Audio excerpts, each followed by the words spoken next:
लगा और उसका रोते हुए देखते आए दुनिया माता के सामने मेरा बेटा मरा जा रहा है। उसका रुदन करते हुए दूत वाहन का हृदय गरुड़ प्रतियोगिताओं में लड़कों को खा जाया करता था। गरुड़ आकर के प्रतिदिन मांस खाया करता था। वह गरुड़ भी उस पर तीसरा मांस खाने के लिए राजा दयानंद दे दिया और दयानंद देने के बाद अन्न को लेकर गरुड़ के सामने रख दिया। इस समय गरुड़ जी ने कहा तुमको और देवता को से तुम्हारा अच्छा अपना जन्म हो तुम बताओ। यहाँ से व्याकुल हो बताने लगा पंछी राजा के जन्म हो पूछने लगे। राजा ने कहा मेरे माता का नाम योग्या और मेरे पिता का नाम शालिवाहन है। सूर्यवंश में मेरा जन्म हुआ है। सूर्यवाहन मेरा नाम है। राजा दयाल से कहा भाव तुम्हारे मन में अभिलाषा हुआ हो वह वर मांगो। पंछी राज ने रहते रहे तो वर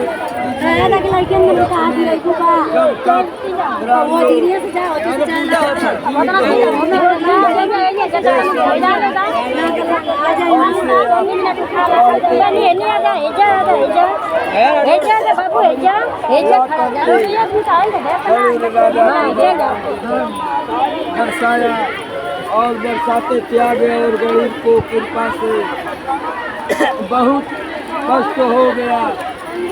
उसका समय राजा के शरीर को सोनिया बिना कर दिया हो गई थी।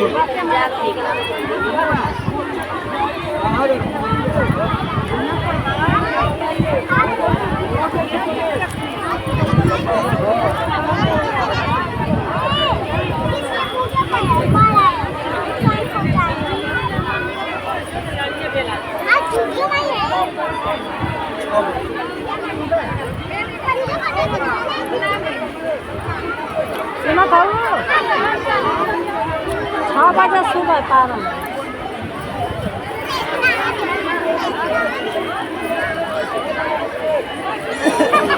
हे राजा सप्तमी से रहित और उदा तिथिया की अष्टमी को ग्रहण करे यानी सप्तमी भी अष्टमी जिस दिन हो उस दिन व्रत न करे। शुद्ध अष्टमी को व्रत करे और नवमी में पारण करे।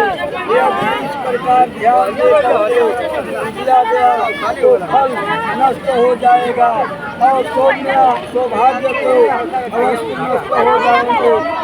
वाहन को इस तरह वरदान दे करके गरुड़ वैकुंठ धाम को चला गया। राजा के भी अपनी पत्नी के साथ अपने नगर को वापस चला गया। सो मैं द्रौपदी से कहते हैं देवी मैंने तुमसे बताया है इस व्रत के करने से दीर्घायु होते हैं। हे देवी तुम भी पूर्व विधि से यह व्रत का पूजन करो तो तुम्हारा अभिलाषा प्राप्त होगा। मुनिराज सौम्य की बात सुनकर द्रौपदी के हृदय में एक प्रकार का कौतूहल उत्पन्न हुआ और पुण्यवासिनी स्त्री को बुलाकर अपनी साथ यह उत्तम व्रत को गौतम ने कहा। यह व्रत और प्रभाव से सियारी ने इसका कथा सुना और सियारी जा करके आधा कथा सुन करके मांस खाने लगी और चील ने सारी कथा व्रत को बढ़िया से सुन करके और ब्राह्मण के घर में गई कथा सुनकर आई तो पीपल के खोटे में बैठे हुए नवमी को पारण को किया। कुछ दिनों के बाद वे दोनों मर गई और अयोध्या में किसी धनी व्यापारी के घर में जन्म लिया। सहयोगी से दोनों का जन्म एक ही घर में हुआ, जिसमें सियारी जेठ हुई और चीज छोटी हुई। ये दोनों सभी भोग करके वैकुंठ को चला गई। काशीराज के छोटे के मंत्री के साथ अरुण के सामने सीधी पूर्वक व्याधि पूर्व जन्म से कर्म फल से यह निर्गुणात्मी रानी हुई, जिस किसी भी संतान को उत्पन्न करती हुई मर जाती थी। ये पूर्व जन्म की बात है। केवल मंत्री की पत्नी और दृश्य बेटे उत्पन्न किए, सभी जीवित रह गए। अपनी बहन के पुत्रों को जीवित देखकर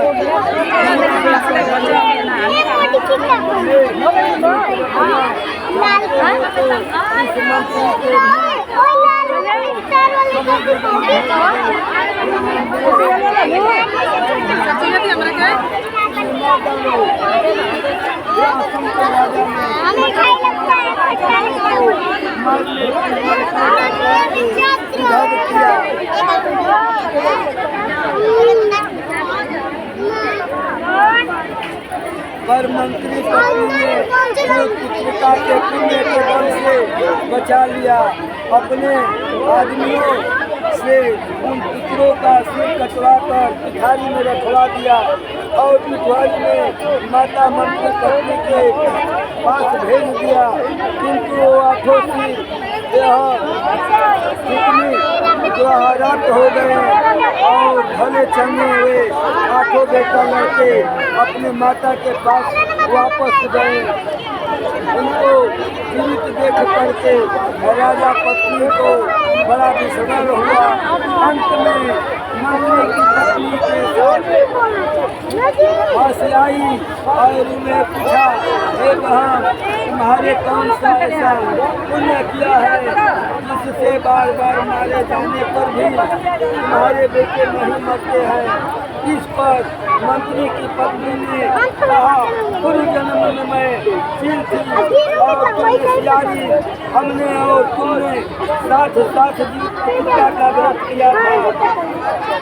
तुमने व्रत को नियमों का भली भांति पालन नहीं किया था और मैंने किया था।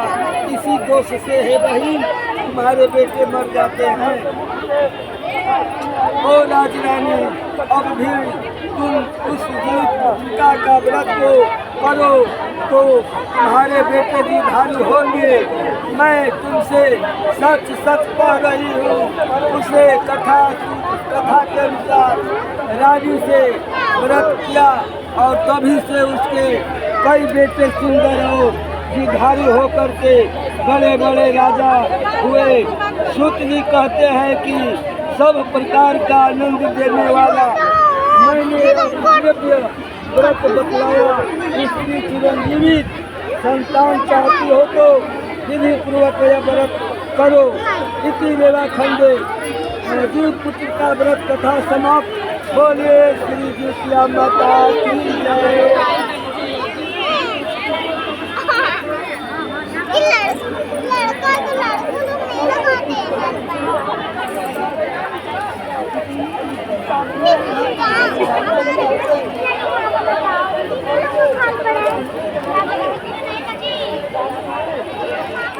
संकला बच्चा लोग क्या नहीं चाहिए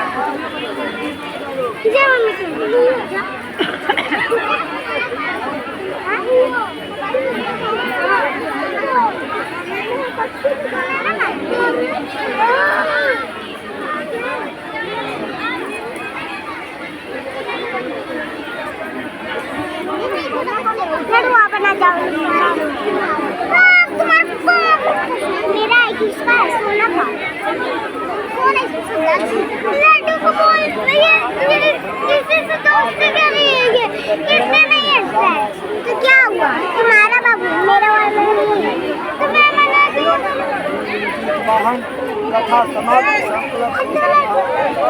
अपन नाम लेकर गोत्र लेकर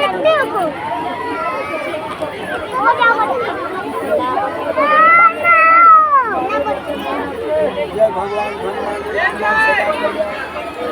कावन कल रुपया था लोग 10 रुपया में का जगमान कथा बोलिए प्रेम से संगीत लिया माता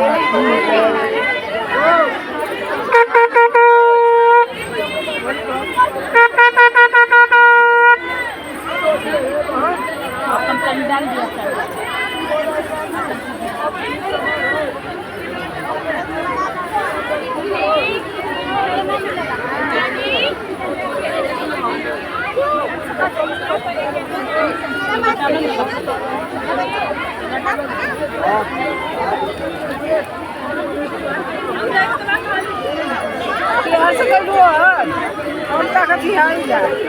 बाबू को इधर जी ये तुम्हारा ही भाई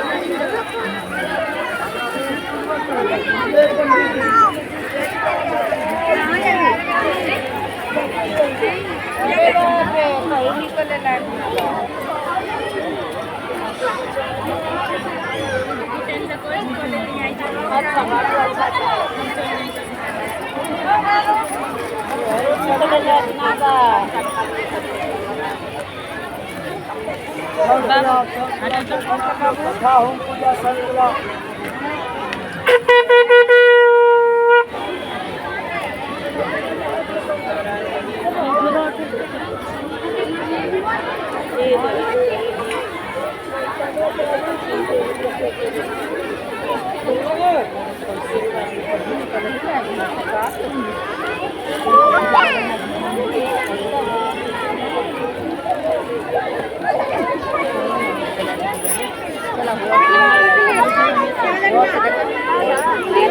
लगना ना होना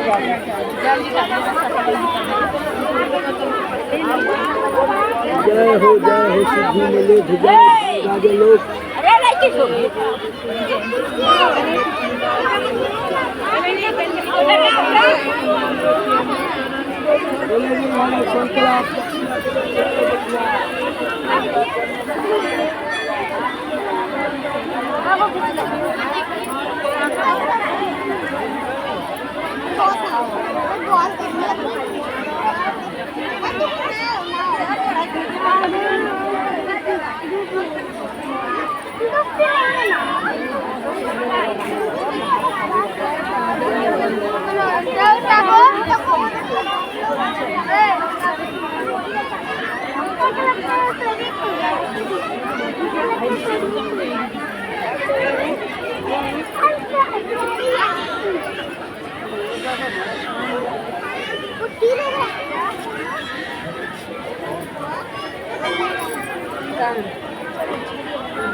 बाजी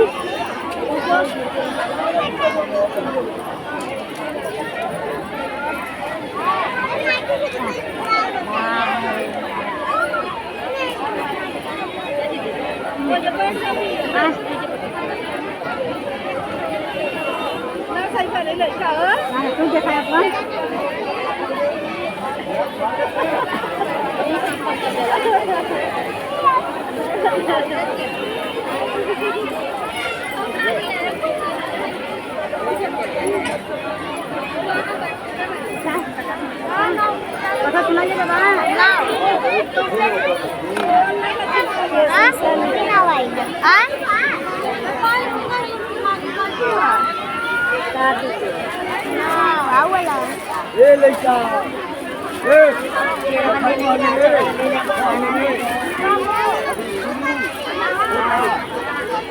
ले ले रहा ऊपर सुन के दिया अरे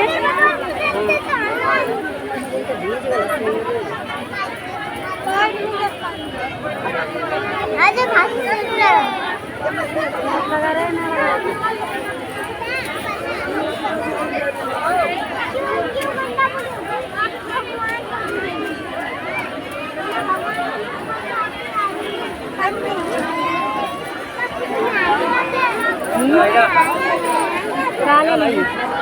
बंद कर दे मम्मी बंद कर दे